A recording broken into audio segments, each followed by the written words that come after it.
Prologue of the Scribe Stagolocus. These things that you are about to hear were not first set down for the ears of our own age. They come from older reckonings, from a time when the world was thought nearer to its beginning, and nearer also to its judgment. The record is imperfect. What has come down to us is gathered from fragments, from chronicles half preserved, from sayings long remembered, and from the testimony of those who claimed to have seen these things with their own eyes. Much has been lost, and yet what remains is not without weight. For in those days men spoke more plainly of powers now forgotten, and of the ordering of the world as something not devised by man, but given, and, if neglected, withdrawn. Therefore, let the listener take heed. This is not a tale told only for delight, nor a fable shaped to pass an idle hour. It concerns the fall and mending of a realm, the testing of men, and the long shadow cast by a thing which ought not to have endured. If at first the manner of speech seems strange, or the names unfamiliar, let him not be troubled. For such things yield themselves to patience more readily than to haste. Walk with the telling a little way, and its measure will become known to you. And if there be truth in it, as some have held, then it is not bound to the age in which it was first spoken, but may yet be discerned by those willing to hear. The earliest trace of this narrative appears to have emerged in the late medieval period, several centuries after the fall of Neistel. At that time, fragments were discovered in the lost library of the scribe Morpheus Memnos, set in the Pale Desert. That library, now vanished, was already, in Memnos's own day, reputed to contain texts preserved from far earlier ages. Some were said to come from civilizations long since faded from the maps of Whitehawk. Among these materials were fragmentary verses written in what scholars now call Oroscan Greek and composed in dactylic hexameter. Notes found in the margins, partly in a later Oroscan hand and partly in early Amharic Latin, suggest that even at the time of copying, the work was already considered ancient. It may indeed reach back to the age of the first Greek colonies, when history and myth were not yet cleanly divided. Yet the deeper matter of the tale, the account of a struggle with a many-headed and in some sense metaphysical dragon, appears to be far older still. Such a figure is found in certain cave pictographs, which must have passed through long ages of oral telling, perhaps even to the first age of the world, what later scholars have named the Paleolithic. The original bard seems to have looked back to events set in a Bronze Age of heroes. The Oroscan verses themselves were written down much later, in what is called the Third Age. What survives is incomplete. Scattered leaves, a number of citations, and 3 brief summaries. Even then, when the work was first catalogued at Neistel, 4 large portions of the poem were already lost. Alongside the fragments, however, were found more detailed accounts of the story. Summaries prepared, it would seem, by a reader well acquainted with the whole. These preserve the order of events, the chief persons of the tale, and, most notably, its structure, even where the poetry itself had perished. It is thought that the keeper of these materials, likely a learned patron, rather than a poet, entrusted them to a Christian cleric, whose name is now unknown. He was charged not merely to restore the poem, but to shape from these remnants a complete work. This cleric did not attempt a simple reconstruction of the earlier pagan epic.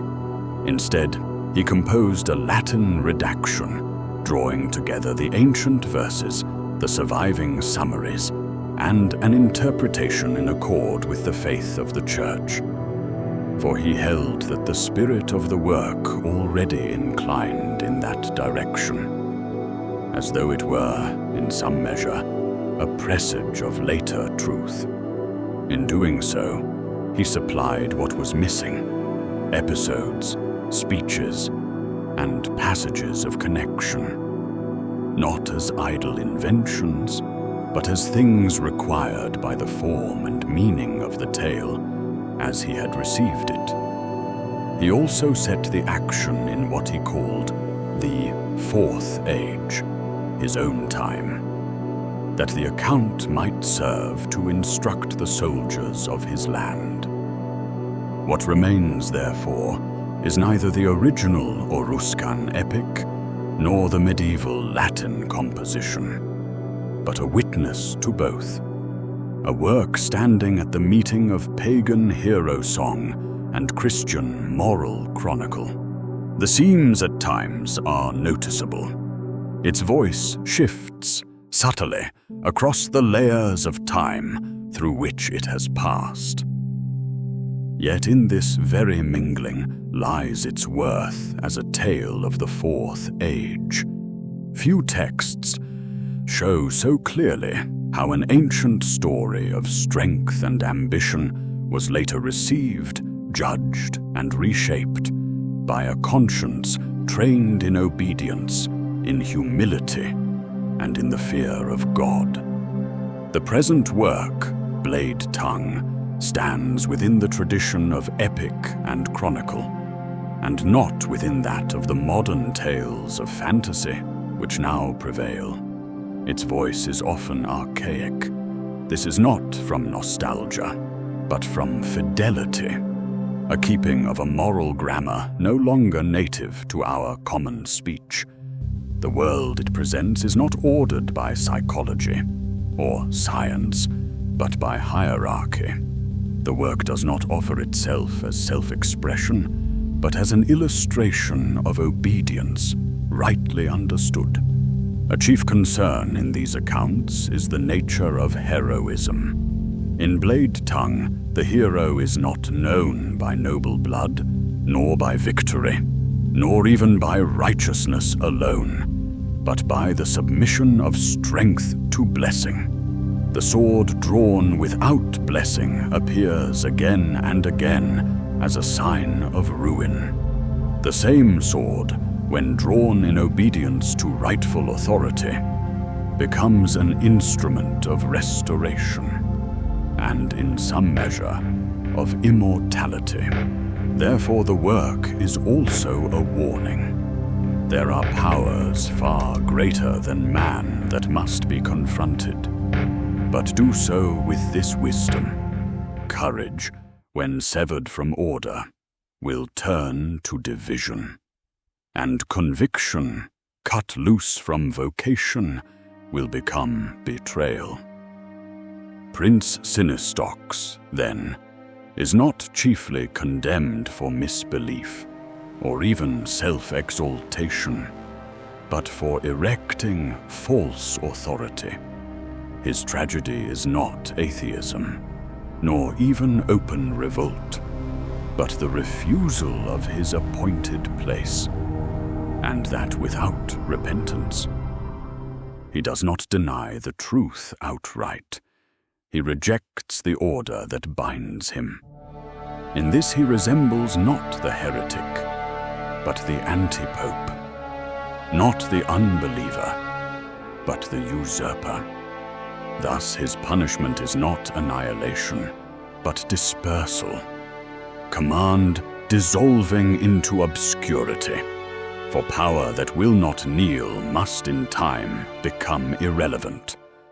By contrast, the companions of the blade tongue are not saints by nature, nor even by success. They are men bound by oath, often failing inwardly, sometimes falling outwardly, yet remaining within order. Their victories are partial, their losses grievous, yet the world is altered by their obedience in ways not always seen by them. The hearer, therefore, is cautioned, as is writ in the ancient book of bloody battles. This tale may stir battle lust or wanderlust, as all the old epics may. Yet it also demands judgment. The measure of a man here is not how fiercely he strikes, but whether he strikes where and when he is commanded, and whether he lays aside the blade when so required.